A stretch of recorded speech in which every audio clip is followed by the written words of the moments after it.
Welcome my channel Jesus Marvel Ministries Bible Study. ప్రభునందు ప్రియమైనటువంటి వారలారా, మీ అందరికీ శుభాభివందనాలు. ఉదయకాల సంబంధం ఎట్లున్నారు?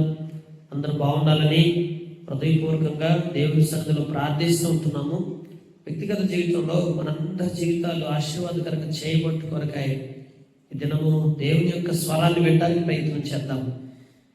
యెర్మీయా గ్రంథం 17వ అధ్యాయం 5వ వచనం చూసినప్పుడు, నరులను ఆశ్రయించి శరీరులను తమకు ఆధారం చేసుకుని తమ హృదయములను యెహోవా మీద నుండి తొలగించుకున్నవాడు శాపగ్రస్తుడు. ఈ రోజున మన దేవుణ్ణి ఆశ్రయం చేసుకోకుండా నరులను ఆశ్రయం చేసుకుంటా నరుల మీద ఆధారపడేటువంటి ఆ హృదయం మనం కలిగి ఉన్నప్పుడు అది శాపానికి హేతు అవుతుందని రాయబడుతూ వచ్చింది. నీ జీవితంలో నీవు ఆశీర్వాదకరంగా ఉండటం కొరకాయ ఎట్టి జాగ్రత్త పాటించాలంటే ఎట్టి పరిస్థితుల్లోనూ నువ్వు మనుషులను ఆశ్రయించడానికి వీల్లేదు. నీకున్న పరిస్థితి ఏదన్నా కానీ, అది ఆర్థిక పదమైనా శరీర సంబంధంగా నీకు వచ్చిన ఇబ్బందులైనా, నీవు తట్టుకోలేని పరిస్థితులు ఏర్పడినా, ఏ పరిస్థితుల్లో కూడా మనుషులను నువ్వు ఆశ్రయంగా చేసుకోవద్దు. చాలా కష్టం ఇది. ఎట్లా ఉంటుందంటే దీని యొక్క తరుణం, ఈరోజు నీ చుట్టూ నీకు చాలామంది ఉంటారు, బంధువులు, స్నేహితులు, ఫ్రెండ్స్, బ్రదర్స్, సహోదరులు, సహోదరులు, ఎంతోమంది నీ మేలు కోరేటువంటి వారు ఉండొచ్చు. నీవు అడగగానే సహాయపడేటువంటి వారు చాలామంది ఉండొచ్చు. కానీ వీరెవ్వరిని కూడా నువ్వు ఆశ్రయించకుండా కేవలం దేవుని సన్నిధిలో మోకరించి దేవుణ్ణి మాత్రం ఆధారం చేసుకొని బ్రతకాలనే దేవుని ఉద్దేశం. ఇది చాలా కష్టం మానవ జీవితంలో. ఇది ఒక అభ్యాసం. అంటే నీకు అవకాశాలుండి సహాయం చేయడానికి మనుషులందరినీ చుట్టూ ఉన్నప్పటికీ వాళ్ళ దగ్గరికి వెళ్ళి అడగకుండా దేవుని మాత్రమే అడిగి దేవుని దగ్గర నుంచి మాత్రమే పొందుకోవాలి. అదేంటి? మనుషులు సహాయం చేయకూడదు? చేయొచ్చు. ఎప్పుడు సహాయం చేయాలి? నువ్వు దేవుని ఆశ్రయంగా చేసుకున్నప్పుడు, దేవుని ఆధారపడి దేవుని సన్నిధిలో ప్రార్థించినప్పుడు మనుషులను ప్రేరేపించి వారంతట వారే వచ్చి నీకు సహాయం చేసే విధంగా దేవుడు చేస్తాడు. వారే నిన్ను ఆదరిస్తారు, వారే నిన్ను బలోపేతం చేస్తారు, వారే నిన్ను ఆదుకుంటారు. అట్లా కాకుండా నాకు ఎవరు సహాయపడలేదని మనుషుల మీద సనగటం. కొన్నిసార్లు మనుషులను ఆశ్రయించేవారు మనసు ఎట్లుంటుందంటే, వారు మనుషులకు సహాయపడినప్పుడు నా మనసులో ఒక రకమైనటువంటి ఏహేభావం, అంటే వీరు నన్ను ఆదుకోలేదు, వారు నన్ను ఆదుకోలేదు, నా కష్టం వస్తే ఎవరు నా వైపు తిరిగి చూడలేదు అనేటువంటి మనసు ఎప్పుడు నీలోకి వస్తుందంటే, వారు నీకు సహాయపడాలనే మనసు నీలో ఉన్నప్పుడు, వారిని ఆశ్రయం చేసుకునే మనసు నీలో ఉన్నప్పుడు, వారు సరైన టైంలో వచ్చి నీకు సహాయం అందించకపోతే మనుషులందరి మీద నీకు ఒక రకమైన ఏకీభావం వచ్చేస్తుంది. అందుకే ఈ రోజున చాలామంది మనుషులు తిట్టుకుంటూ ఉంటారు. నా కష్టం వస్తే అతను నా వైపు తిరిగి చూడలేదు, ఇదిగో ఈమె రాలేదు, ఆయన రాలేదు, బంధువులు రాలేదు, స్నేహితులు రాలేదు, ఎవరు వచ్చి నన్ను పట్టించుకోవట్లేదు, ఎవరు నాకు సహాయపడలేదని నానా రకాలుగా నీ మనసులో ఒక రకమైనటువంటి ఆలోచనలు మొదలవుతాయి. అప్పుడు నిజంగా నువ్వు ఆలోచిస్తే నువ్వు మనుషుల మీద ఆధారపడే స్వభావం నీలో ఉంది కాబట్టే, మనుషుల సహాయం కొరకు నువ్వు ఎదురు చూసే వ్యక్తివి కాబట్టే ఎవరు నాకు సహాయపడలేదని మనసులోంచి నీకు ఆలోచన వస్తుంది. ఎందుకండి? మనుషులు ఎందుకు నీకు సహాయం చేయాలి? మనుషుల మీద అసలు నువ్వు ఎందుకు ఆధారపడాలి? మనుషుల మీద ఆధారపడి బాధంతా ఎందుకు పడాలి? కొన్నిసార్లు మనుషుల మీద ఆధారపడి బాధపడి దిగులు పడి విచారపడి అయ్యో నాకు ఎవరు సహాయం చేయట్లేదని కలత చెందే బదులు దేవుణ్ణి ఆశ్రయం చేసుకుంటే బాగుంటుంది కదా.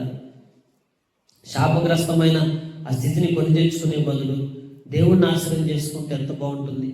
ఒకసారి గమనించండి, మనుషుల్ని ఆశ్రయం చేసుకునే వారి జీవితం ఎలా ఉంటుందంటే, వాడు ఎడారిలోని అరుహ వృక్షం వలె ఉంటాడు. మేలు వచ్చినప్పుడు అది వానికి కనపడదు.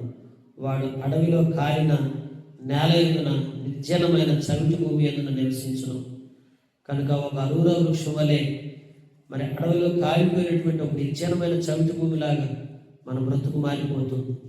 అలాంటి పరిస్థితి మన జీవితంలో ఎప్పటికీ కొని తెచ్చుకోకుండా, దేవా నేను నిన్ను నమ్ముకుంటానయ్యా, యెహోవాని నమ్ముకున్నవాడు ధన్యుడు, యెహోవా వానికి ఆశ్రయముగా ఉండును అంటున్నాడు. కనుక యెహోవాని నువ్వు నమ్ముకో, యెహోవాని నువ్వు ఆశ్రయంగా చేసుకో. అప్పుడు నీ జీవితం ఎంత బాగుంటుందో తెలుసా? ఎందుకంటే దేవుడు అపనమ్మకస్తుడు కాదు. దేవుని కొరకు నువ్వు కనిపెట్టుకొని దేవుడిని ఆశ్రయం చేసుకొని దేవుని ఆధారం చేసుకొని బ్రతికితే దేవుడు మధ్యలో విడిచిపెట్టే దేవుడు కాదు. దేవుడికి సహాయం చేయకుండా ఉండే దేవుడు కాదు. మనుషుల్లాగా తప్పించుకొని తిరిగే దేవుడు కాదు. మనుషుల్లాగా దూరం అయిపోయే దేవుడు కాదు. మనుషుల్లాగా ఆదరించకుండా ఉండేటువంటి దేవుడు కాదు. ఎందుకంటే మనుషుల మనసు ఎప్పుడు ఎలా ఉంటుందో తెలియదండి. కనుక దేవుడి మనసు ఎలా ఉంటుందంటే ఒక కన్న తండ్రి మాదిరిగా, ఒక కన్న బిడ్డ మాదిరిగా కనబరిచే ప్రేమ మన పరమ తండ్రి అయినటువంటి దేవుడిది. కనుక నువ్వు దేవుడిని ఆధారం చేసుకొని దేవుడిని ఆశ్రయం చేసుకొని ఉంటే దేవుడు తప్పకుండా నీకు సహాయం చేస్తూ వస్తాడు. ఐహిక సంబంధమైన వేటి వైపు చూడమా. ఏ వేటిని ఆధారం చేసుకొని వాటి కోసం పరుగులెత్త మాకు. దేవుడి సన్నిధిలో కనిపెట్టుకో. ఇదిగో ప్రభువా నాకు అప్పులు ఉన్నాయ్యా, ఇదిగో నా జీవితంలో అనారోగ్య పరిస్థితి ఏర్పడింది, ఇదిగో నాకు పోషణ సరిగ్గా లేదయ్యా, ఇదిగో నేను ఫలానా విషయంలో ముందుకెళ్ళాలనుకుంటానయ్యా, ఇదిగో ఇల్లు కట్టాలనుకుంటానయ్యా, ఇదిగో నాకు ఇది వాహనం కావాలయ్యా, ఇదిగో నాకు ఈ విషయాల్లో ఇవన్నీ కూడా కావాలని నేను ఎంతగానో ఆశపడుతున్నానయ్యా అని నువ్వు దేవుడిని ఆధారం చేసుకుని దేవుడి మీద ఆధారపడి దేవుడి కొరకే నువ్వు ఎదురు చూస్తా, దేవుడి సన్నిధిలో నువ్వు కనిపెడతా. ఎప్పుడైతే దేవుడిని ఆశ్రయం చేసుకొని బ్రతుకుతావో దేవుడి నీ జీవితాన్ని ఎక్కడ ఏది తక్కువ కాకుండా చేస్తాడు. సింహం పిల్లైనా లేవి గలవై ఆకలి ముందు కానీ యెహోవాని ఆశ్రయించు వాడికి ఏ మేలు కొదవై ఉండదు పరిశుద్ధ గ్రంథం చెప్తా ఉంది. కనుక నువ్వు ఆయన ఆశ్రయం చేసుకొని చూడు, ఆయన సన్నిధిలో కనిపెట్టుకొని చూడు. ఐక్య సంబంధమైన ఏ అనాలోచనలో నువ్వు వెళ్ళకుండా ప్రభు సన్నిధిలో కనిపెట్టుకొని ఆధారం చేసుకుని ఆశ్రయం చేసుకుని బ్రతికి చూడు. ప్రభు నిన్ను బలపరుస్తాడు. ప్రభు నిన్ను ఆశీర్వాదకరంగా చేయడం ప్రారంభిస్తాడు. ఎలా ఆశీర్వాదకరం చేస్తాడంటే వాడు జలముల యొక్క నాటబడిన చెట్టు వలె ఉండను, అది కాలువల వారన దాని వేడుకను, వెట్ట కలిగిన దాన్ని భయపడదు, దాని ఆకు పచ్చగా ఉండదు, వర్షం లేని సంవత్సరమున చింతనందుదు, కాపు మానదు. ఎంత శ్రేష్టమైన మాటలు ఇవి. వర్షం లేని సంవత్సరం కూడా కాపు మానదు, చింతనందవుడు. కాపు వస్తుంది, వర్షం లేని సంవత్సరం కూడా చింతనుందే పరిస్థితులు. మన పూర్వకాలం ఉంది అనేక మంది జీవితాల్లో కరువులు వచ్చినాయి. ఏలియా గారి కాలంలో కరువు వచ్చింది. దేవుడు సన్నిధిని ఆశ్రయించాడు. దేవా ఎట్లా పోషణ దేవుడు చూసుకున్నాడు. కాపుల ద్వారా తీసుకొచ్చి ఆహారం పెడుతూ వచ్చాడు. కాపులకి ఎక్కడి నుంచి వచ్చిందా? అది కూడా మాంసం, శ్రేష్టమైన ఆహారం పెట్టి పోషించాడు. కరువు కాలంలో శ్రేష్టమైన ఆహారం చేత పోషించబడ్డ ఏలియా సారెపతి విధవరాలు పోషించబడింది. నిన్ను కూడా పోషిస్తాడు. అలా కాకుండా కరువు కాలంలో నేను పరిగెత్తుతాను, నేను ఎక్కడికో వెళ్ళిపోతాను అని చెప్పి నువ్వు స్వదేశాన్ని వదిలిపెట్టేసి ఎక్కడికో దూరం వెళ్ళిపోయినటువంటి నయోమిలా ఉన్నవాక. నయోమి ఏం చేసింది? యోధా బెత్లెహేం వదిలిపెట్టి మోయాబుకు పోయి, మోయాబులో సమృద్ధి ఉంది అనుకుంది. మోయాబు పాప దేశం, పాపిష్టి దేశంలో ఏం సమృద్ధి ఉంటుందండి? దేవుని ప్రజలైనటువంటి వారి జీవితాల్లో ఇటు అనుభవం కలిగి ఉండాలి. కనుక బలిపీఠాలు కట్టుకొని పచ్చని చెట్ల కింద దేవస్థాన స్తంభములు జ్ఞాపకం చేసుకునేవారుగా యోధా పాపమును దేవుడు ఎత్తి చూపిస్తున్నాడు. ఏంటి యోధా పాపం? ఒక ఇనుప గంటతో మరి ఎత్తి చూపించి రాయబడిందల్లాగా, అలాగే వజ్రపు మనతో లిఖింపబడిందల్లాగా వారి హృదయములనే పలకల మీద చెక్కబడి ఉన్న పాపం అని చెప్తున్నాడు. బలిపీఠాలు కొమ్మల మీద చెక్కబడి ఉన్నదని రాయబడుతూ వచ్చింది. పొలంలో ఉన్న నా పర్వతమా, నా ప్రాంతములన్నింటిలో చేయి నీ పాపము బట్టి నీ ఆస్తిని, నీ ఇదులను, నీ బలిపీఠములను దోపుడు సొమ్ముగా అప్పగించేస్తాను. ఎప్పుడైతే మానవుడు సృష్టికర్తని దేవుడిని ఆశ్రయించకుండా మనుషులను ఆధారం చేసుకుంటాడు. మనుషులు మాత్రమే కాకుండా ఈ యొక్క దేవతా స్తంభములను అలాగే మరి చూస్తే పచ్చని ప్రతి చెట్టు కింద బలిపీఠాలు ఏర్పరచుకొని ఎక్కడ పడితే అక్కడ బలిపీఠాలు కట్టేసి ఎక్కడ పడితే అక్కడ చెట్టు కింద కూర్చొని ఆ బలిపీఠాలను ఆశ్రయం చేసుకొని ఎప్పుడైతే దేవతా స్తంభాలను ఆశ్రయం చేసుకొని ఎప్పుడైతే పాపానికి చోటిస్తావో అప్పుడు ఒక ఇనుప గంటతో ఈ పాపాన్ని లిఖితం చేస్తున్నాడు.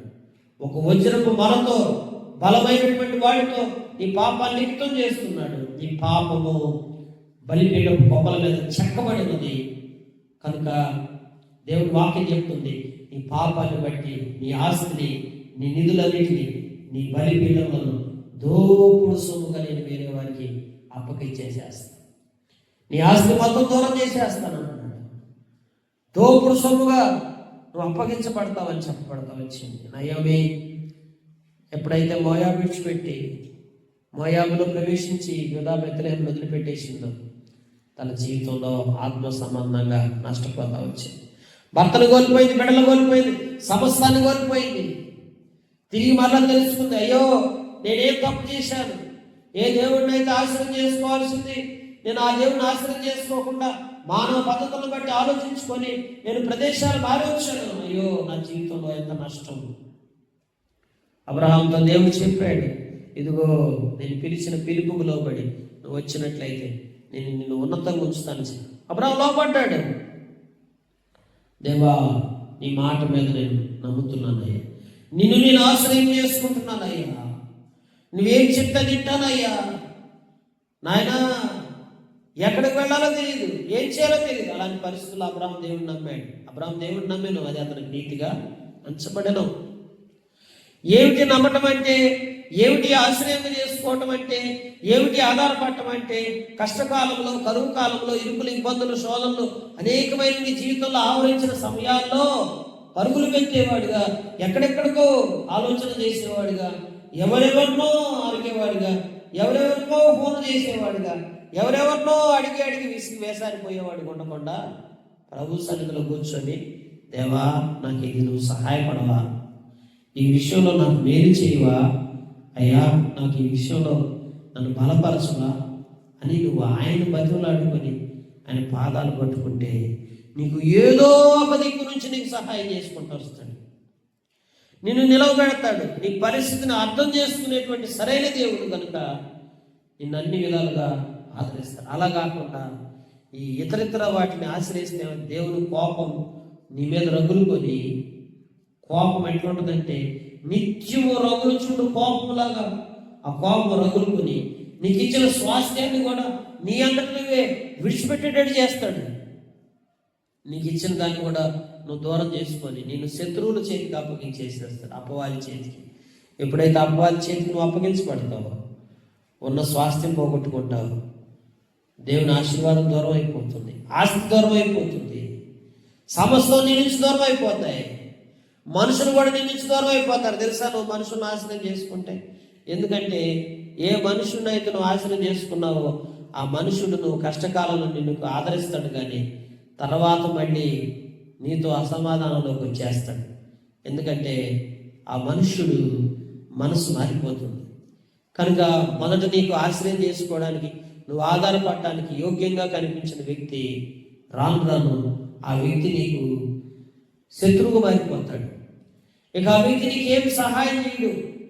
ఆ తర్వాత అసలు నీతో మాట్లాడటం కూడా మానేస్తాడు. అప్పుడు బాధపడతావు, అయ్యో ఎందుకు నేను మనుషులతో అయిపోతున్నాను, మనుషులు నాకు ఎంతో సన్నిహితంగా ఉండేవాళ్ళు ఇప్పుడు నాకు ఎందుకు దూరం అయిపోతున్నారు.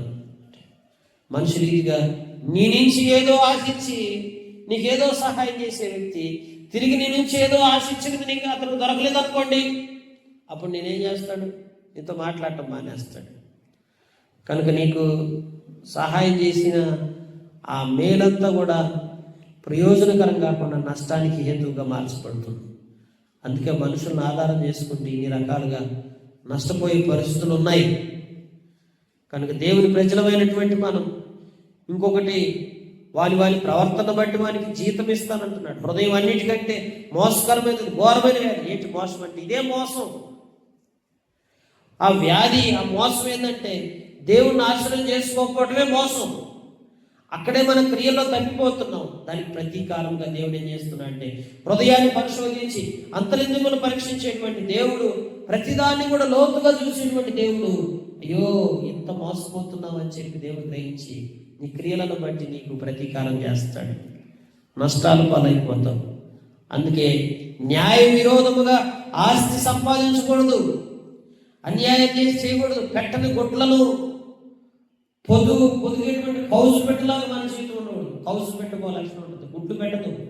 వేరే వాళ్ళు ఎవరు గుడ్డు పెడితే ఆ గుడ్లు ఏమైనా మనకు దొరికితే పొదుక్కొని సంపాదించుకుందామని. అంటే ఒకడు కష్టపడి సంపాదించడు, వేరే వాడిది ఇటు నుంచి ఎవరిది వచ్చిద్దా ఏ మోసం చేసి ఏదో ఒకటి సమకూర్చుకొని ఏదో ఒక రీతిగా మనం బలపడాలనే ఆశతో తుష్టతో అట్టి రీతిగా అన్యాక్రాంతంగా ఏదైనా సమకూర్చుకొని సమృద్ధిలో పొందామని అనుకుంటే సగం ప్రాయంలో దాన్ని విడిచిపెడతాం. జాగ్రత్త. సగం ప్రాయంలో అటు వాడు కడపటి వాటిని కూడా విడిచిపెట్టేటువంటి అవివేకంగా మారిపోతాడు. నీకు కడపటిదంటే ఏది ఉండదు, మొత్తం దూరం అయిపోతుంది. కనుక అన్యాయం చేయొద్దు, మోసాలు చేయొద్దు, అక్రమ పద్ధతిలో కౌసుపెట్టలాగా సమకూర్చుకోవద్దు, దేవుని పాదాలను కనిపెట్టు, మనుషులు నాశనం చేసుకోవద్దు, ఇతరితర బలిపీఠాలను ఆధారం చేసుకుని నష్టపోవద్దు, తొందరపడద్దు. దేవుని సన్నిధిలో దేవుని నాశనం చేసుకో. నీ కష్టం ఏదైతే ఉందో, నీ బాధ ఏదైతే, నీకు ఏదైతే పదం ఉందో, ప్రభువా నాకు సహాయం చేయవా అని ఉదయకాల్సిన దేవుని సన్నిధికి వస్తే దేవుడు నీ జీవితాన్ని ఆశీర్వాదకరంగా చేసి వర్షం లేని సంవత్సరంలో కూడా చింతలు ఉండకుండా నీ ఆకు పచ్చగా ఉండి నీకు భయం లేకుండా నేను నిర్భయంగా జీవించే వ్యక్తిగా నేను చేసి నిన్ను ఆశీర్వదిస్తాను. అటు రీతిగా నా దేవుడు నిన్ను ఆశీర్వదించి బలపరచులాగా దేవుని మాటలు దీవించి వెంటనే తీసుకొచ్చి మనకు సహాయం చేయగా. Praise Lord. God bless you.